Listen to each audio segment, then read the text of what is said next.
Hello friends, आज हम लोग इल्तुतमिश के बारे में पढ़ेंगे। फ्रेंड्स, यहाँ पे हम लोग देखेंगे कि इल्तुतमिश का सिंहासनारोहण कैसे हुआ, किस प्रकार हुआ, कौन कौन सी घटना घटी। तो फ्रेंड्स, हम लोगों ने यहाँ पे हेडिंग दिया हुआ है इल्तुतमिश को मुकुट क्यों, वह तो ऐबक का पुत्र नहीं था।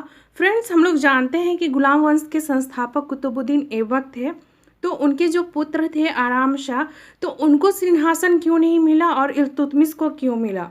तो फ्रेंड्स, ये इल्तुतमिश मोहम्मद गौरी के गुलाम थे, उसके बाद कुतुबुद्दीन के बने, उसके बाद वो शासक बने। तो फ्रेंड्स, हम लोग देखते हैं कि इल्तुतमिश को जिम्मेदारी शुरू से मिलते आ रही है। मोहम्मद गौरी के बाद से मोहम्मद गौरी अपने सेना में रखे थे, उसके बाद कुतुबुद्दीन ऐबक, और बेहतर प्रदर्शन के कारण इल्तुतमिश को दास्ता से मुक्त कर देते हैं कुतुबुद्दीन ऐबक और अपनी बेटी का विवाह कर देते हैं। तो फ्रेंड्स, यहाँ पर देखिए, इल्तुतमिश एक तो घर भी संभाल रहा है, एक तो राज्य भी चला रहा है, एक तो उतना दिन से सैनिक भी था।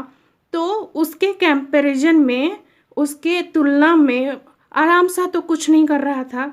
उसकी घर गृहस्थी तो नहीं थी, वो सैनिक नहीं था, बेहतर सैनिक नहीं था। एक राजघराने में होने के नाते वो सैनिक था ज़रूर, मतलब योद्धा था, लेकिन बेहतर योद्धा नहीं था, खासकर इल्तुतमिश से कम था। तो फ्रेंड्स, यहाँ पर हम लोग देख रहे थे कि भारत के बहुत बड़े इलाके में गुलाम वंश की स्थापना हो गई थी, मतलब उनका शासन चल रहा था। तो जैसे ही कुतुबुद्दीन ऐबक की मृत्यु हो जाती है, तो सारे राज्य अपने अपने स्वतंत्रता की तलाश करने लगते हैं, सब उग्र होने लगते हैं। तो ऐसी स्थिति में देश को चाहिए था कि कोई ऐसा मजबूत शासक हो जो सबको समेट सके, अपने राज्य को पूरी अच्छी तरह से चला सके। तो दिल्ली वालों का कहना था कि हम इल्तुतमिश को बनाएंगे, और लाहौर की जनता का कहना था हम आराम शाह को बनाएंगे। तो फ्रेंड्स, हम लोग जानते हैं इन दोनों के बीच युद्ध हुआ। आराम शाह 8 महीने के लिए ही रहे, उसके बाद इल्तुतमिश बने सुल्तान। तो फ्रेंड्स, आप ही विचार कीजिए कि ऐसी विकट स्थिति में क्या दुर्बल को बनाना उचित था, या सबल या निडर को, साहसी को बनाना उचित था। तो फ्रेंड्स, जब कुतुबुद्दीन ऐबक की मृत्यु हो जाती है, तो वो एक विकट की स्थिति होती है, एक संकटमय स्थिति होती है। ऐसी स्थिति में संभलना होता है, ये नहीं कि हम सबको बर्बाद कर रहे हैं। तो एक संयुक्त करने के लिए देखा गया कि इल्तुतमिश लायक है, उसमें काबिलियत है, इसलिए आराम शाह को पराजित होना पड़ा, वो हार भी गए। और अंत में गुलाम वंश के जो कुतुबुद्दीन ऐबक थे, आराम शाह थोड़े दिनों के रहे, फिर इल्तुतमिश का कार्यकाल आरंभ हुआ। तो फ्रेंड्स, यहाँ पर एक थ्योरी है, एक सिद्धांत है कि इस्लाम में, कि राजा वो होता है जिसमें राजा का गुण हो, जो निष्ठित व्यक्ति हो, दुर्बल नहीं। तो फ्रेंड्स, हम लोग इसके बारे में अभी डिटेल में पढ़ेंगे। तो ये इसका आंसर था, और इसके बारे में अधिक जानकारी के लिए हम लोग सिंहासनारोहण पे चर्चा करेंगे। इल्तुतमिश का सिंहासनारोहण। दिल्ली की गद्दी पर इल्तुतमिश का जन्म सिद्ध अधिकार नहीं था, इसलिए कुछ लेखकों का मत है कि उसने अनियमित रूप से गद्दी हड़प ली थी। फ्रेंड्स, यहाँ पर बताया जा रहा है कि इल्तुतमिश का जो था, वो एक दास बनते बनते गौरी के पास पहुँचे, फिर उसके बाद कुतुबुद्दीन, उसके बाद कुतुबुद्दीन की पुत्री के साथ उसका विवाह हुआ। तो एक तरह से वो दामाद के रिलेशन में थे, अपने पुत्र के रूप में नहीं थे, मतलब कुतुबुद्दीन के पुत्र नहीं थे। तो यहाँ पर कहा जा रहा है कि इल्तुतमिश का गद्दी में बैठने का कोई जन्म सिद्ध अधिकार नहीं था। तो इस तरह की बातें लेखकों के द्वारा कही जा रही है, उस काल के लेखकों के द्वारा, और उनका कहना था कि वो, मतलब इल्तुतमिश अनियमित रूप से गद्दी हड़प ली, मतलब गद्दी पर कब्जा कर लिया।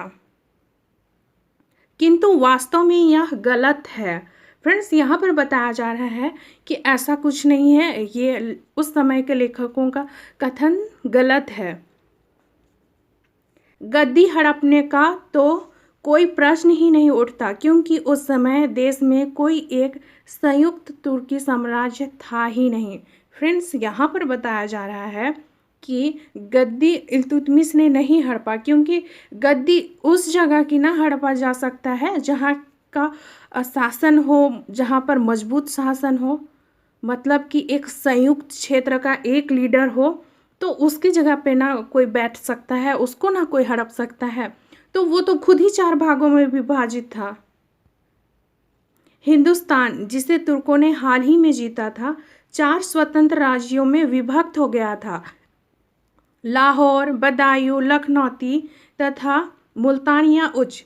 फ्रेंड्स, यहाँ पर बताया जा रहा है कि हिंदुस्तान को, मतलब कि इंडिया, भारत जो भी कहे, उसको तुर्कों ने हाल ही में जीता था। मतलब 1206 में तो स्थापना हुई थी, लेकिन 1200 से थोड़ा पहले चले जाए हम लोग, मोहम्मद गौरी, तो तराइन का युद्ध हम लोग देखते हैं 1191, फिर 1192 में तराइन का द्वितीय युद्ध, फिर चंदवार का युद्ध।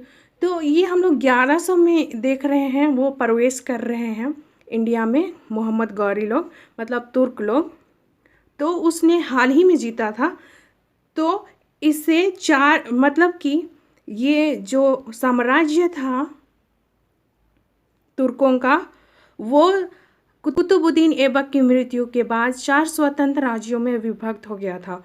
वो थे लाहौर, बदायूं, लखनौती तथा मुल्तानिया उच्च। फ्रेंड्स, हम लोग देखें तो लाहौर यहाँ पे है, ये वाला लाहौर, मुल्तान उच्च ये वाला, फिर ये दिल्ली और ये लखनऊ, तो हो गया ना 4। तो इन 4 प्रांतों में विभक्त थे। तो कहा जा रहा है इल्तुतमिश को कि उसने तो हड़प ली गद्दी। तो फ्रेंड्स, यहाँ पे गद्दी हड़पने की तो बात ही नहीं है, क्योंकि ये 4 राज्य का कैसे कोई हड़प सकता है। इसका अपना शासन चल रहा है, इसका अपना शासन, इसका अपना, तो कैसे कोई हड़प सकता है इसे। इल्तुतमिश दिल्ली के अफसरों तथा सामंतों का उम्मीदवार था, और दिल्ली उस समय हिंदुस्तान का प्रमुख नगर माना जाता था। फ्रेंड्स, यहाँ पर बताया जा रहा है कि इल्तुतमिश दिल्ली के अफसरों तथा सामंतों का उम्मीदवार था। फ्रेंड्स, इल्तुतमिश तो शुरू में दास था, लेकिन धीरे धीरे सबकी दिलों को जीतते हुए वो सामंतों का भी दिल जीत लेता है और उनका उम्मीदवार बन जाता है। मतलब उनका एक तरह से मार्ग प्रदर्शक बन जाता है, अच्छा व्यक्ति उनके नज़र में बन जाता है। और उस समय दिल्ली, मतलब जो हमारे जो कैपिटल है इंडिया का, अभी भी वो दिल्ली हिंदुस्तान का एक प्रमुख नगर माना जाता था, मतलब एक प्रमुख शहर माना जाता था। आराम शाह को केवल लाहौर के एक दल का समर्थन प्राप्त था, जो उतना महत्वपूर्ण नहीं था जितना कि दिल्ली का दल।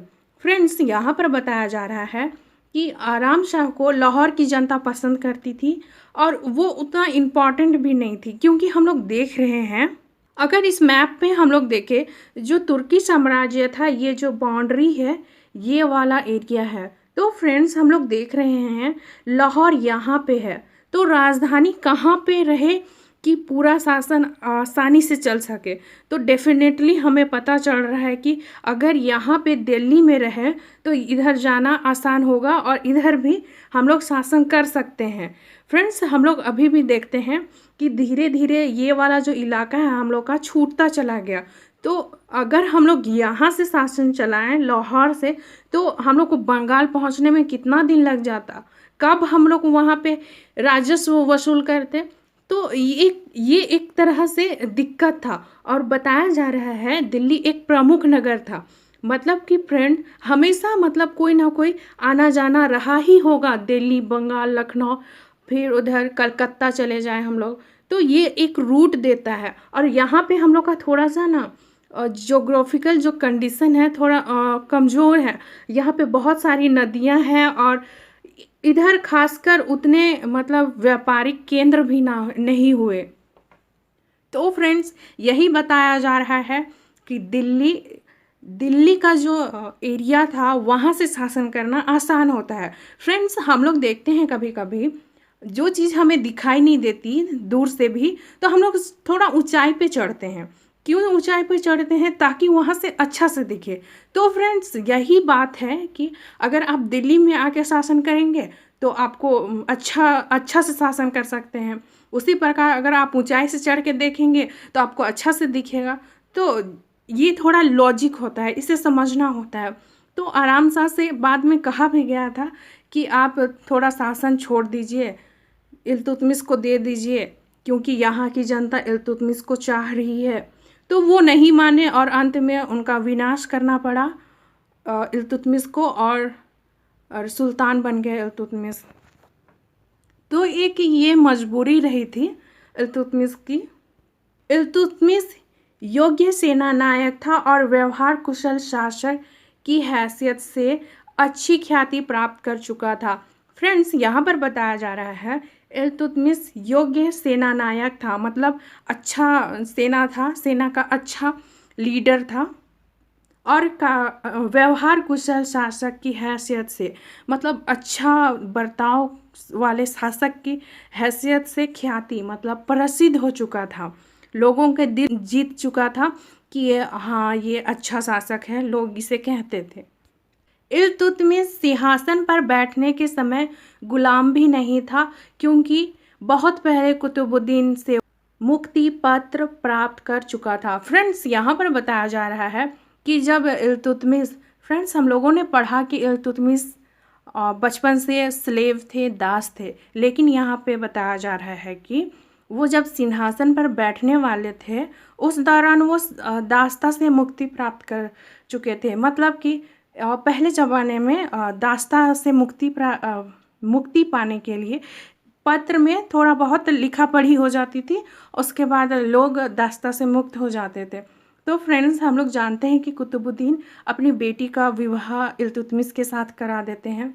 तो ये होना ही था कि वो दासता से मुक्त हो जाएंगे।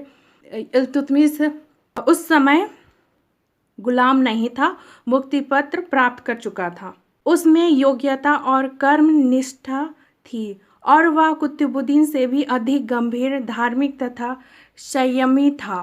फ्रेंड्स यहाँ पर बताया जा रहा है कि उसमें योग्यता थी, मतलब उसमें कुछ करने की क्षमता थी, योग्यता थी, निष्ठा थी, मतलब अपने काम के प्रति वो पूरा समर्पण करता था इल्तुतमिश। और बताया जा रहा है कि कुतुबुद्दीन से भी गंभीर, धार्मिक तथा संयमी था, मतलब कि गंभीर लेता था कोई भी मामले को, धार्मिक दृष्टि से भी देखता था, और संयमी था, मतलब कि फ्रेंड्स कोई भी मुसीबत आ जाए तो घबराना नहीं, उसे संयमी कहा जाएगा। इस्लामी कानून के अनुसार योग्यतम व्यक्ति ही राजसत्ता का अधिकारी माना जाता था, और उसकी तुलना में आराम शाह दुर्बल तथा अयोग्य था। फ्रेंड्स यहाँ पर बताया जा रहा है, देखिए ये इस्लामी कानून है, उसके अनुसार योग्यतम मतलब जिसमें सबल हो, योग्य हो, जिसमें एलिजिबिलिटी हो, वही व्यक्ति राजसत्ता का अधिकारी माना जाता था। तो फ्रेंड्स यहाँ पे इस क्राइटेरिया को, इस सिद्धांत को इल्तुतमिश फॉलो कर रहे हैं, मतलब इस सिद्धांत के अनुसार इल्तुतमिश एकदम फिट है, उसमें योग्यता है, तो उसे राजसत्ता मिलेगी, ऐसा इस्लामी कानून में कहा जा रहा है। तो इसकी तुलना में आराम शाह दुर्बल तथा अयोग्य था। फ्रेंड्स यहाँ पर भी बताया जा रहा है कि इल्तुतमिश और आराम शाह की तुलना की जाए तो योग्यतम इल्तुतमिश ही था। तो उत्तराधिकार के जो नियम होते थे, जन्म सिद्ध अधिकार, तो वो तो नहीं था, लेकिन ये गुण तो था ना इल्तुतमिश में। तो इसके अनुसार वो दिल्ली सल्तनत के सुल्तान बने आराम शाह के बाद। भले ही वो कुतुबुद्दीन ऐबक के पुत्र ना थे, लेकिन इस क्राइटेरिया को वो फॉलो करते थे इल्तुतमिश। अतः इन परिस्थितियों में दिल्ली की गद्दी के लिए सबसे अधिक उपयुक्त व्यक्ति इल्तुतमिश ही था। फ्रेंड्स यहाँ पर बताया जा रहा है कि इन परिस्थितियों में, मतलब ऐबक की मृत्यु के बाद दिल्ली की गद्दी के लिए सबसे अधिक उपयोगी, मतलब जिसको होना चाहिए उसमें से एक इल्तुतमिश ही था।